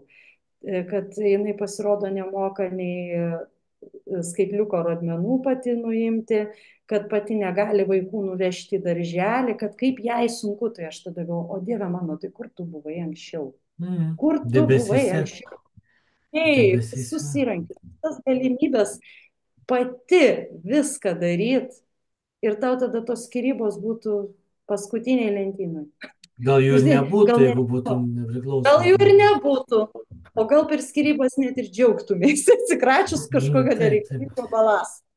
Nu tai va, bet taip. čia, žodžiu, grįžtant prie to, reikia įsivaizduoti, kad teisės saugos nėra ir patiems daryti visokius detektyvus, pasalas, kaip minėjau, taikyti visas įmanomas techninės priemonės, kurios sudarytų barjerą sukčiams veikti. Aš kaip sakau, reikia išmokti užsimti savitarną. Taip, taip. Dėl to, kad kaip patirtis parodė, žmonės gali rašyti pareiškimus ir paprastai juos bus sureaguota tik tai formaliai, kad pareiškimas priimtas, o po to ateis po kurio laiko sausas raštas, kad iki teisminis tyrimas nutrauktas ir viskas. Taip, taip. Ir mes labai tokia vat gaunasi ironija, kad vėlgi paminėsiu, mes įsivaizduojam, kad apsistatėme kameromis, turime kompiuterius, neva mums taip pudrinamos smegenys, kad turi nelikti grinųjų pinigų tam, kad galima būtų valdyti srautus būtent skaitmeninėje erdvėje ir kad neva taip pinigai nepasimes ir taip tau niekas jų iš kišenės neištrauks. Bet šios dienos tema parodė, kad viskas yra visiškai kitaip ir nėra čia viskas taip paprasta. Ir yra visiška iliuzija galvoti, kad tos brangios priemonės viską išspręs. Nieko jos neišspręs. Ir Lygiai taip pat, kaip ta tą teisėsauga, išsiskyrus. nuo to, kad mums didėja mokesčiai, tai nereiškia, kad teisėsaugos darbo kokybė gerėja. Atvirkščiai, Mm, visgi tai tendencijos rodo, kad jie tampa tokie vis labiau ir labiau neįgalus. Aš sakau, nenoriu ant visų. Mes visi absoliučiai, taip. puikiai žinom, kad šiais laikais problema yra visur, kad specialistų daugėja, o tų gerų, tų profesionalų yra tokia retenybė ir visur, kad ir kur pažvelgsim, ar tai būtų medicina, ar tai būtų žiniasklaida, ar tai būtų teisėsauga, kad tie tikrai geri profesionalai jau yra kaip iš raudonosios knygos. Jų yra, bet labai mažai. Tai aišku, gali pasitaikyti tikrai kažkokių entuziastų, kurie tikrai iš širdies dirbs ir padės. Taip kaip ir chirurgas geras gali labai padėti žmogui, nebūtinai jį į kapus nuvaryti, bet tai jau vis retėja, tai jau yra tik daugiau vyresnės kartos lieka toks Mm, pasitikėjimas vyresnėje karta. Na ir taip pat visose srityse. Taip kad teisėsauga tampa tokia neįgali, tendencija tokia yra ir jiems toks įspūdis, kad jie nori, kad jiems viskas būtų pateikta ant padėklo. Tu supranti, nors iš tikrųjų tai jų darbas daryti viską. Aš galbūt esu auka, mano tikslas yra tik į juos kreiptis ir jiems nupasakoti situaciją, surašyti, mm, kas man atsitiko. Viskas, toliau jūsų darbas. Juk jūs turite prieimą, gilesnį prieimą. Jūs galite jūs turite tam įgaliojimą tikrinti pinigų srautus, tikrinti, kreiptis į telekomunikacijų bendrovę ir bandyti atsekti, iš kur buvo skambinta. Nes tarp kitko, paprastam klientui yra labai mažai galimybių ir iš telekomunikacijų bendrovės gauti kažkokios informacijos. mm. Aš ten Niekas kreipiausi neužsiims. į bitę dėl kai kurių sąskaitų ir jie man pasakė, kad jie jau praėjus ten keliem mėnesiam po įvykusių skambučių, jie ten praktiškai beveik nebeturi jokios informacijos apie juos. Tai Tai čia tiesiog vėl kitas. biurokratinis feudalizmas ir Taip, ten tai čia klesti žmonės. gal visiems kaip ir patogu Taip, neturėti taip. tų duomenų, bet kita vertus, čia dar privati bendrovė, bet tokiu atveju galėtų teisėsauga pasijungti. Nereikia juokauti, kad Taip. nerenka duomenų. Nu, tai čia Metų metai suguldyti, kiekvieną tavo žinutę išsiųstą ir nuotrauką, gali bet būti. kokio formato išsiųstą yra išsaugota. Bet matai, kai reikia trupučiuką padirbėti, pasigilinti, tai Taip, kažkaip taip, taip. nelieka tų duomenų. Bet sakau, net neikime į jokias sąmokslo teorijas. Aš, Taip, aš taip. tiesiog sakau gryną faktą, kaip buvo. Netgi nagrinėjom aukos vat, tuos telefonų numerius, į kuriuos pats žmogus skambino padidintais tarifais. Tai sugebėjo tik tai tos aukos artimiesiems pasakyti, kad čia buvo įmonė. Ir artimieji Mhm. bandė išklausti, o tai kokia įmonė? Nežinom. Nežinom.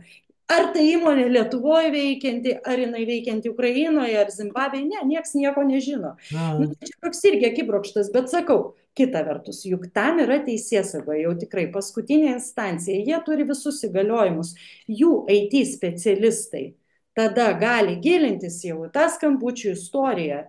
Jau tikrai jie gali padaryti tai, ko negali padaryti eilinis galbūt bitės konsultantas. Bet ne, pavyzdžiui, policijos pareigūnai buvo sulaukę pareiškimo, kur žmonės atsiuntė net ir nufotografavę išlikusias SMS žinutės iš aferistų. Ir rusų, ir lietuvių kalba, kaip ten mulkina jie tą žmogų. Ne, jokios reakcijos iš vis. Tai kur jūsų ten tos veikiančios lokacijos sistemos? Kaip? yra svarbesnių, reikia penktos Negalit kolonos ieškotis. nustatyti lokacijos. Ir aš suprantu, taip, va tu gerą dalyką paminėjai. Neformaliam lygmenį, jie taip žmogų tiesiai į akis nepasakys, bet neformaliam rate jie tikrai pasakys. Yra svarbesnių reikalų.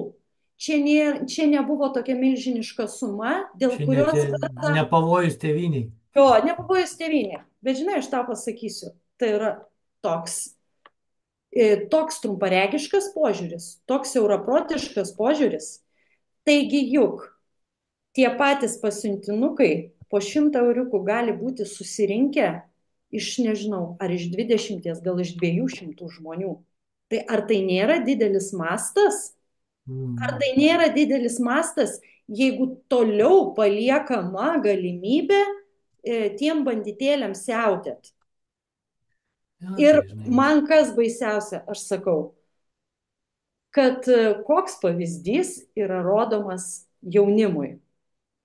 Jeigu šeimoje yra vaikas arba paauglys,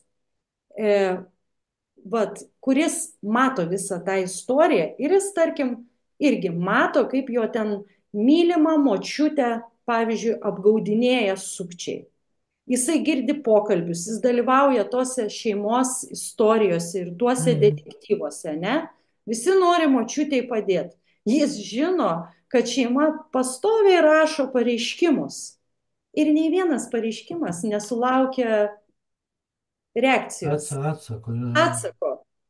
Tai koks pavyzdys rodomas jaunai kartai? Tai aišku, kad jaunoji karta galvos, tai aš tai neprastesnis. Nebus jokios atsakomybės. Tu Tai čia supranti? viena pusė, kita pusė yra tai, kad kokia yra valstybė, koks yra lygmuo, kur tu Taip. gyveni, ne to. Ne, tai o po to tokie patys prisižiūrėję puikių pavyzdžių, kaip nieks niekur neveikia, nueina prie lovio. Nu jau čia tie žemiausio intelekto, jau tie jau patys didžiausi parazitai, jau tokie, kurie net nesugebėtų sukčiauti privačiam sektoriui. Tai Mm. jie tada nueina prie lovio, nes jie žino, kad jiems irgi nebus jokios atsakomybės už tai, kad jie voks, už tai, kad jie neskaidriai organizuos viešuosius pirkimus, už tai, kad jie gaus kažkokius kišiukus, atkatus ir taip toliau. Bet čia jau net nuėjom vėlgi labai plačiai ir toli. Tai Mm. grįžkime prie tiesioginės teisės saugos funkcijos. Aš pateiksiu pavyzdį iš irgi asmeninės patirties. Mano šeimai tai vyko prieš keliarius metus. Buvo apvogtas užmiesčio namukas. Atvažiavom, o tenai nėra, visi baldai, viskas išnešta. Ir tik tai, Mm. žinai, tas toksai vaizdas, užuolaidėlė pro langą. Plevėsuoja. Nevesuoja. Ir viskas. Nu ir nepatikėsim, mes patys tapom detektyvais ir per valandą laiko apėję teritoriją radom įkalčius. Mm. Įkalčius, pačius tikriausius. Įkalčius. Iškvietėm policiją ir kaip viskas atrodė. Atvažiuoja vienas ekipažas, išsitraukia kompiuterį. Pasakokit, kaip viskas įvyko. Pasakojam. Dabar išvardykit, kokių daiktų pasigėdot. Vardėm ten, rašo, jie ten viską pildo, sąrašą daro dingusių daiktų. Nu, kitas ekipažas atvažiuoja, galvom, čia gal dabar jau kažkas įvyks, gal jie jau įjungę mirgalkės, skubės Na, gaudyti tenai vėją laukuose, bet juk taip ir būdavo anksčiau. nu taip. Vėl išsitraukė kompiuterį, vėl sako, vėl to paties prašo, jau tik jau kiti pareigūnai. Ir vėl tiem kitiem pareigūnam vėl pasakoju kantriai tą istoriją, tokią valandą atvažiavom, vat pamatėm čia, vat apiplėštas būstas, išnešta tas. Patikslinkit, dar kartelį patikslinkit, kokie baldai. Ir vėl pildo ir jau žinai, galo tam nėra, o laikas eina.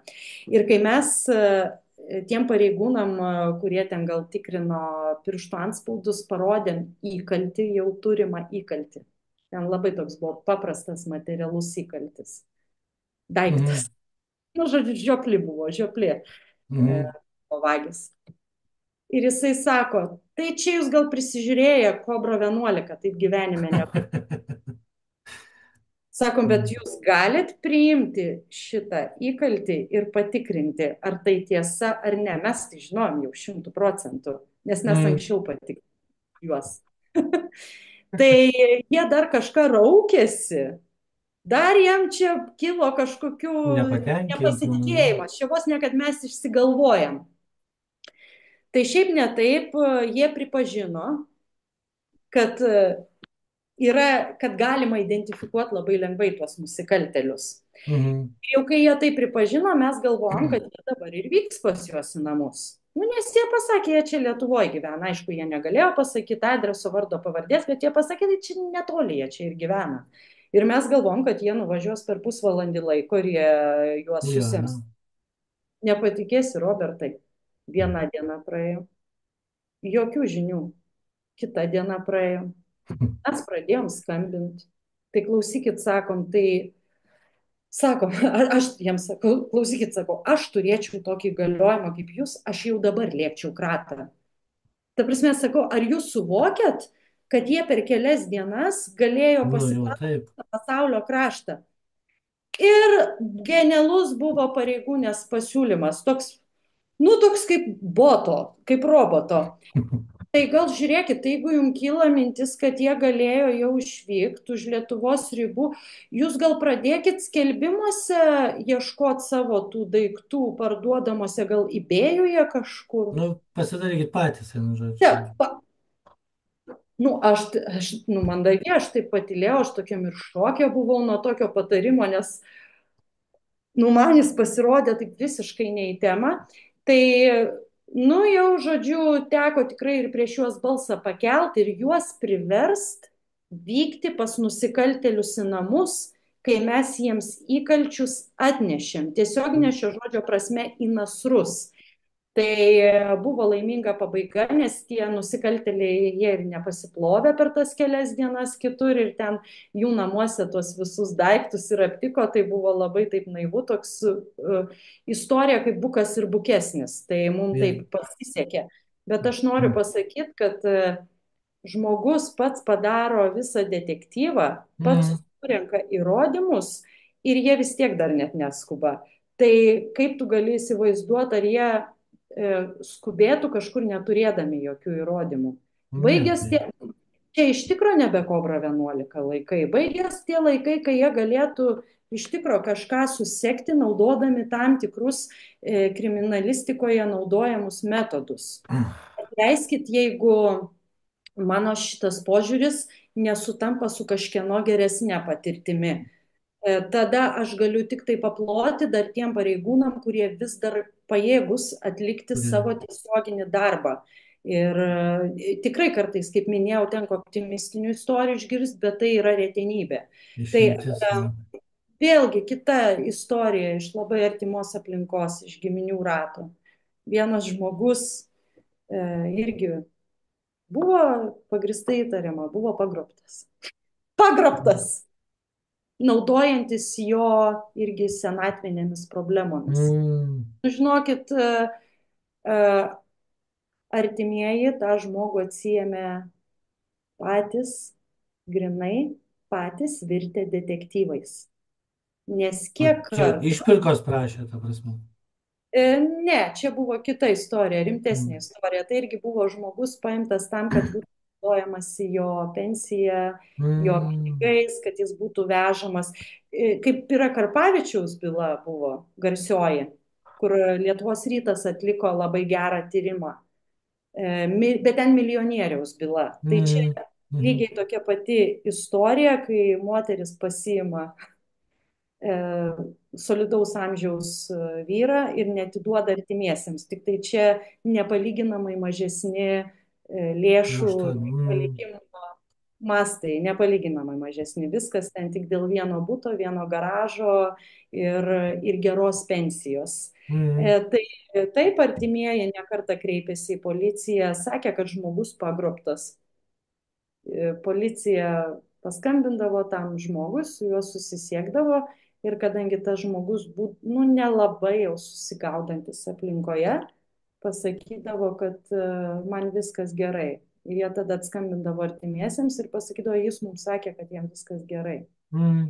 Tai įsivaizduoju, o jeigu iš tikrųjų tas žmogus būtų pagrobtas ir būtų verčiamas sakyti, kad jam viskas gerai, Nu, tai taip, taip. tai jie irgi pasakytų. Tik mums sakė, kad viskas gerai. Tai Ko čia žodžiu, keliat? tai sumanių artimųjų išdirbtais per kelis mėnesius metodais, maksimaliomis pastangomis iki smulkmenų, tik tai per labai rimtas konsultacijas su detektyvais tikrais, patiems pavyko tą žmogų stebuklingų būdų atsimti. Bet policija ten, jinai irgi visais įmanomais būdais rodė, kad yra bejėgė šitoje situacijoje ir jie gali tik pabaksnuoti statymą, kuris jiems patogus.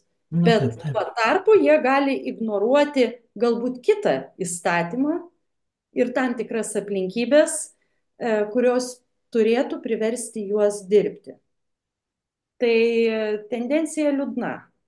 Mes Mm, turim, mes turim suprasti, jeigu kažkas mums atsitinka, tai pirmiausia turime dėti patys viltis, dėti patys į save ir patys viską daryti ir įvaldyti visus įmanomus teisėtus metodus, kaip su mm. problema sukovoti. Tik labai blogai, kad kadangi paprastas žmogus jis ne visus turi įgaliojimus. Jis juk neturi įgaliojimo kratai atlikti, neturi įgaliojimo Nu, vat, taip, teisėtai nepavyks. taip, Jo. teisėtai, net ir žurnalistai šiais laikais nebeturi tiek galimybių ir tiek teisių, kiek turėjo prieš 20 metų ar prieš 15 metų, kai vat, aš dar dirbau toje žiniasklaidoje ir dienraščiuose kaip korespondentė. Tai net ir įstatymai, net ir žurnalistų jau labai daug atsirado tokių labai daug barjerų įstatymuose ir jau ir pati teisėsauga nebenori dalintis informaciją.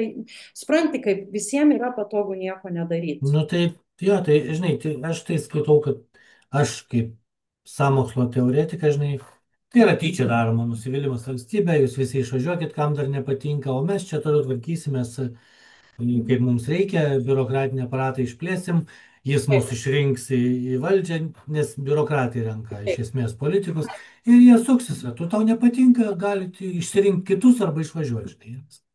Taip įpratinti, reikia taip nubukinti žmonės, kad jie net nedėtų Nusivylimas jokių. valstybė, jo, nu, tiesiog Ir tu iš viso nusivils. žmonės jokių vilčių nedėtų. Taip, Tarp taip. kitko, grįžtant prie dar smulkaus pavyzdžio, vat, į pačią pabaigą, advokatai ką patarė? Advokatai sako, nepaisant to, kad policija nieko nedaro, jūs vis tiek teikite paraiškas. Mm, Nes tada, kai sukčių auka taps įtariamuoju arba netgi bus kaltinama, pavyzdžiui, sudalyvavusi kažkokioje mm, nešvarioje schemoje, va tada jūs kreipsitės į teisėsaugą ir jeigu lik tol nebus jokių pareiškimų, jums sakys, o kodėl jūs iki šiol nesikreipėt? taip, taip, Kur taip, taip. įrodymai, kad juo buvo manipuliuojama? Taip kad žmonės niekad, netingėkit. Vis tiek, tiesiog tas, tuos Užfiksuoti pareiškimus faktą. Jo. rašykit, kad būtų užfiksuoti faktai.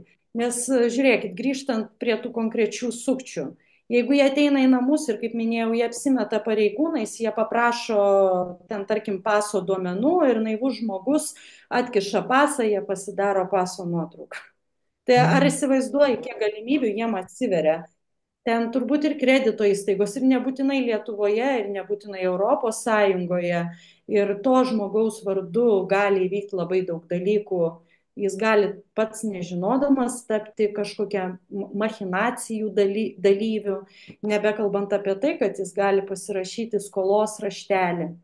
O po to, mm, kai kreipsis ir sakys, juk sakys, čia bandys paneigti, kad tas žmogus, būdamas, nu, kad tas žmogus galėtų tai padaryti ir kai mm, bandys įrodinėti, kad jis buvo, nu, ne visai tokios pakaltinamos būklės, tai tada vėlgi jie sakys, tai jeigu jau vat, jis čia ilgą laiką buvo, tai kur čia daugiau įrodymų? Kur daugiau mm. įrodymų, kad juo vat, buvo naudojamasi? Tai štai, Taip, tai taip, vis čia. tiek turim veikti vis tiek savo keliu. Aš suprantu, dinksta viltis. Ir man iš vis atrodo, kad šiais laikais yra didelė vertybė kuo daugiau visko pačiam mokėti. Ir žinai, čia ir Čia, psichologinis čia, žinai, aspektas toksai dėžiavų laimėjimo. su sovietiniais laikais, visi darė viską patys savo, žinai. Taip, Ir taip. mašiną remontavo, ir namą statė, ir ten taip pat. Bet žiūrėk, bet žmonės iš rytų Europos, jie juk ir yra, žinai, daug universalesni ir mažiau Taip. priklausomi nuo tų vadinamųjų specialistų. Mano Taip. viena labai kieta draugė, labai praktiška, tikra šaunuolė, pasakojo, kad kai jinai gyveno Londone, Londone daug metų pragyveno, jinai lankė santechnikos kursus, bet ne tam, kad pati taptų santechnikos meistrelė, o tam, kad jinai viso labo namuose, savo namuose galėtų be jokio iškviesto specialisto Mm. pagalbos bakelį Susitvarkyti. pasitvarkyti, jeigu reikia atpumpuoti užkimštą klozetą, jeigu reikia ten kreuklę su žarna išvalyti ar po kažkokį vamzdį parakinėti kokį vamzdį. Tai aš taip nustebau, o jinai paaiškino, nes, sako, Anglijoje yra dar ir taip, kad būna atvažiuoja meistrelis, nu jis ten, žinai, pasižiūri į tą tavo auditazą, sako, aš nesuprantu, kas yra, bet tu Mm. jam vis tiek turi sumokėti už atvykimą. Tai iš to ir gyvena. Tai puiku, ne? Ir aš, žinai, atsimenu prieš daug metų, kai buvau Kinijoje, tikrai prieš daug metų, gal prieš 15 kokį metų, ir visi, va čia buvo tas hostelių žavesio tokia atmosfera, kad žmonės, keliautojai sėdi hostelį, kažkas prie bendro stalo, vieni dalinasi informaciją, kur kaip nukeliauti, kiti ten daro knygų, Lonely Planet mainus, nu, žodžiu, hostelis Mm. keliautojams, ypač vakarų keliautojams tolimuose šalyse yra kaip ta vieta, kurioje galima susirinkti labai daug naudingos informacijos. Ir kadangi kambarį nėra daug vietos, tai daug ką darai tai, kas nėra privatu, bendros erdvėse. Ir aš Mhm. atsimenu, klausi trukusi kuprinės juostelę nutrukusi. Tiesiog nu, per tą petnešą tokia, kad aš Mhm. galėčiau ir taip amerikonų jaunimas, mano bendramžiai ten taip žiūri, įsižioja. Sako, tu čia pati siūni? Taip, sakau. Jie sako, tu čia dizainer kažkokia esi, ar kas? Sakau, nieko bendro. Aš sakau, iš vis atgrubnagė esu. Bet sakau, nu tai man tai reikia susisiūt kuprinę, kaip aš eisiu. Ir jie taip nustebo. Nu, Ir vat taip, aš taip. šiaip tada irgi pajaučiau, kad mes visgi tie iš rytų Europos visgi gerai, kad per darbelius būdavo ten ir bernus pamokina pyragą kepto, tada mergaitės kokį varžtą įsukti, o paskui vėl Taip, taip. atvirkščiai visi grįždavo į tą savo vaidmenį. Žodžiu, žmogui universalumas yra didelė vertybė. Aš pati labai norėčiau būti valdžius kuo daugiau amatų, negu kad esu. Ir žinai, kartais labai pasijauti toksai tikrai laisvas, nepriklausomas, jeigu pavyksta, pavyzdžiui, net ir sveikatos problemą pačiam įveikti. Mm. Tai Nu, kai taip. mačiau Anksčiau aš juokdavausi iš tų, kurie, žinai, sakydavo, kad jie čia vos ne, žinai, tokie stebukladariai, kad namuose, žinai, apendiksą sau gali išsioperuoti. Arba, nu, man tikrai visat labai taip keistai skambėdavo ir iki šiol keistai skamba, kaip, žinai, tas gimdymas namuose. Mm, Tom pribuvėjom, bet be jokios tokios operatyvios pagalbos, kurios tikrai gali prireikti, nes gimdymas nėra kažkoks šventas aktas. Tai yra labai baisus mm, dalykas, tai yra kova tarp gyvybės ir mirties, tai yra taip, taip, ribinė patirtis ir tai yra ne juokas. Ir taip, taip, gali taip. baigtis ne tik komplikacijom, bet ir didelė tragedija. Tai štai, tai, bet dabar kuo toliau, tuo labiau, kad gal tikrai reikia Reikia. moterims reikia tapti ir pribuvėjomis, kaip kaimuose, kad visada būdavo viena gimdo, o trys patyrusios ateina. Mm, Reikia jau, aš nežinau, tikrai gal jau virtuviai stalą operacinį kokį įsirengti, kad jeigu ką, jeigu kažkokiam artimajam problemytė, kad ten su žirklėm jau žinai, pats padaryti. dirbtinis intelektas papasakos viską, kaip Jo, reikia ir tiksliai dirbtinis daryti. intelektas dar trupučiuką papasakos, kaip Tai ten žiūrėk, iš tikrųjų ir nereikia mokintis, nes nu, metai du panašiai prasidės humanoidų jau gamyba, tarkim, Teslos ar žinai, ne, tai jie viską man- padarys. matai, kas yra. Nebus brangiai. Man patiko, aš ėmiau interviu iš tokio gydytojo Jono Girskio, stuburo specialisto. Mhm. Jis tai žmogus nėra inertiškas žmogus, labai tokio plataus požiūrio, labai labai imlus ir geras specialistas yra. Man labai patiko jo pastebėjimas, kad ir dirbtinis intelektas, ir tie visi humanoidai, jie pakeis tik tai tuos gydytojus, kurie patys yra be jausmų, be empatijos ir kurie pacientą priima va tai va akių nepakeldami ir Mhm. kurie tai sausai surašo diagnozę ir dar ten piktai grubiai ką nors atšauna, jeigu žmogus dar drįsta kažko pasiteirauti. Nu O taip, taip. visgi tie medikai, tie gydytojai, kurie turi išlavintą intuiciją ir kurie va tikrai yra tokie nuoširdžiai žingeidus, nebūtinai tobuli, bet žingeidus. Tai Nu, taip, taip. jų humanoidai nepakeis. Ir čia, man atrodo, galima kalbėti ir apie visas kitas sritis. Taip, Humanoidai taip. nepakeis to tikro profesionalo, kuris turi intuiciją, turi labai gilę patirtį. Ir Bet žmogiško ryšio, žinai, su taip, bet tavim. juokai juokais. Aš čia apie tas operacijas prisikalbėjau dėl to, kad nu, mes matom tendenciją, kad labai dar nėra tokia tragiška situacija kaip su policija, bet su gydymo įstaigom jau vyksta panašiai.